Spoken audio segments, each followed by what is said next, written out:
vous êtes chef scout et guide de France. Ce qui m'intéresse, c'est essayer de comprendre comment vous êtes intéressé au scoutisme et comment on devient chef scout et quel a été votre parcours jusqu'à aujourd'hui. Mon parcours chez les scouts, j'ai commencé à être scout à l'âge de 10 ans. J'ai fait 2 ans de louveteau. Et à partir de là, j'ai quasiment jamais arrêté, parce que j'ai quand même fait une année de break. Donc j'ai fait toutes les tranches d'âge, donc louveteau, scout, pionnier, et j'ai vécu aussi 2 ans de compagnon.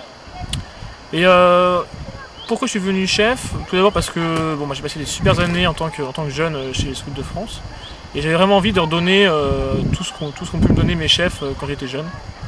Donc savoir réussir à transmettre cet esprit scout. Parce que je pense vraiment que l'esprit scout, c'est quelque chose qui se véhicule, qu'on reçoit de nos chefs et qu'après que les chefs transmettent aux jeunes. C'est pour ça que moi j'espère beaucoup que les scouts là, que j'encadre en ce moment, et les guides, qu'il y en aura qui seront chefs, et je me ferai vraiment un grand plaisir dans 5, 6, voire peut-être un peu plus d'années, d'aller les voir s'occuper de leurs jeunes.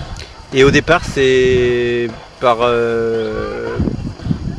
information, par relation, comment ça s'est passé cette première prise de contact? Ma première prise de contact, elle a eu lieu.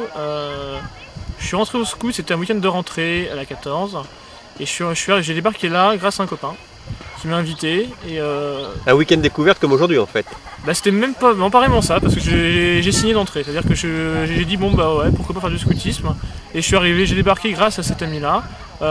Week-end de rentrée, mais c'était plus qu'un week-end de rentrée parce que je me suis engagé, mes parents m'ont engagé pour 1 an chez les scouts, ont signé l'adhésion dès le premier week-end, et donc je suis parti pour mener louveteau.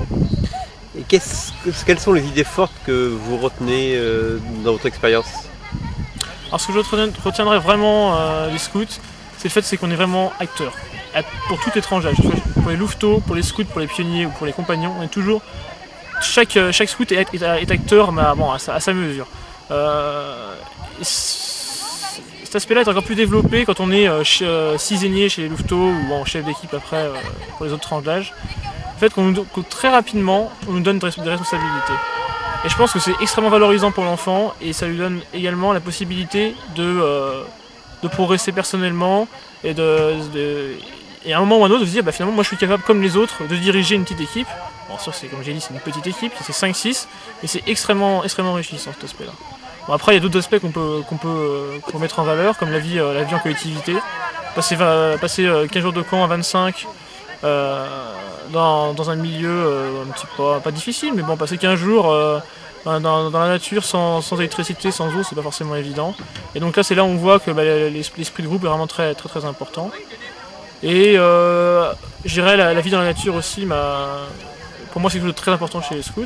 On va voir, rien que pour ce week-end, là, on a commencé à construire des tables à feu. Je trouve ça assez super de se dire qu'on peut arriver à manger assis, confortablement sur des tables uniquement faites avec du bois et de la ficelle. Est-ce que, je change un petit peu de sujet, mais est-ce que c'est pas une forme d'embrigadement le scoutisme? Alors moi je pense que c'est une excellente question. Parce que le scoutisme, quelle image ont les gens extérieurs du scoutisme? Ils ont l'image chemise, l'uniforme, chemise, foulard. Et c'est vrai qu'on a un peu tendance à... Quand on pense embrigadement, on pense armée, on pense toutes ces choses qui gravitent autour et qui font qu'on a un uniforme, qu'on s'identifie au groupe. Et c'est vrai que moi, la réponse que je donnerais à la question, c'est est-ce que les scouts sont en embrigadement? Je dirais... Je ne pense pas, mais je pense quand même qu'on est quand même forcément influencé par les autres et par le groupe. Et je pense aussi qu'on a absolument besoin de cette influence. Sans influence, on n'aurait pas d'identité. En fait, il ne faut pas confondre embrigadement et encadrement. Voilà, tout à fait. Embrigadement, le mot embrigadement s'approchait plus à quelque chose où on est obligé de le faire et finalement on ne sait pas pourquoi on est là. C'est-à-dire que l'enfant, il est chez les scouts. Si on dit qu'il est embrigadé, on va vers une voie qu'on aura nous-mêmes définie, et cette voie, entre guillemets, n'en sortira pas. L'encadrement, c'est plus, on va l'aider à progresser lui-même.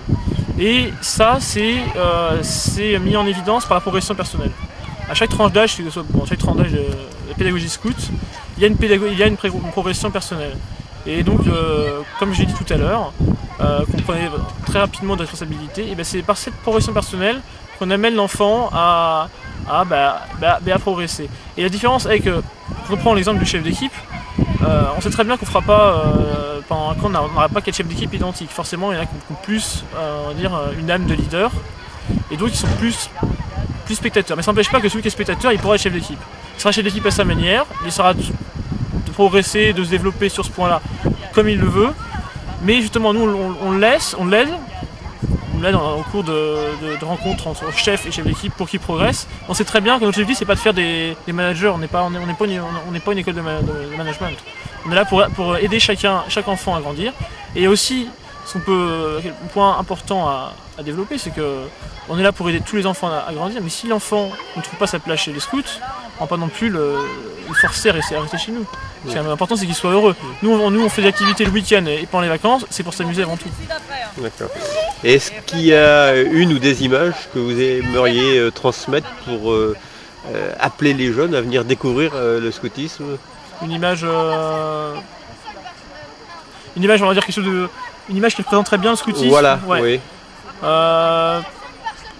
Une image, je pense, qui représente vraiment bien le scoutisme. Ou une idée L'idée, moi, c'est la vie en équipe. Je pense que c'est vraiment l'idée, l'image que je vois derrière tout ça, c'est l'image d'une équipe de 5 ou de 6 qui part en exploration avec le sac sur le dos. Les voir tous en ligne et voir cet esprit d'équipe. Et l'esprit d'équipe et aussi l'esprit d'aventure. Eh bien écoutez Sylvain, merci beaucoup pour cette interview.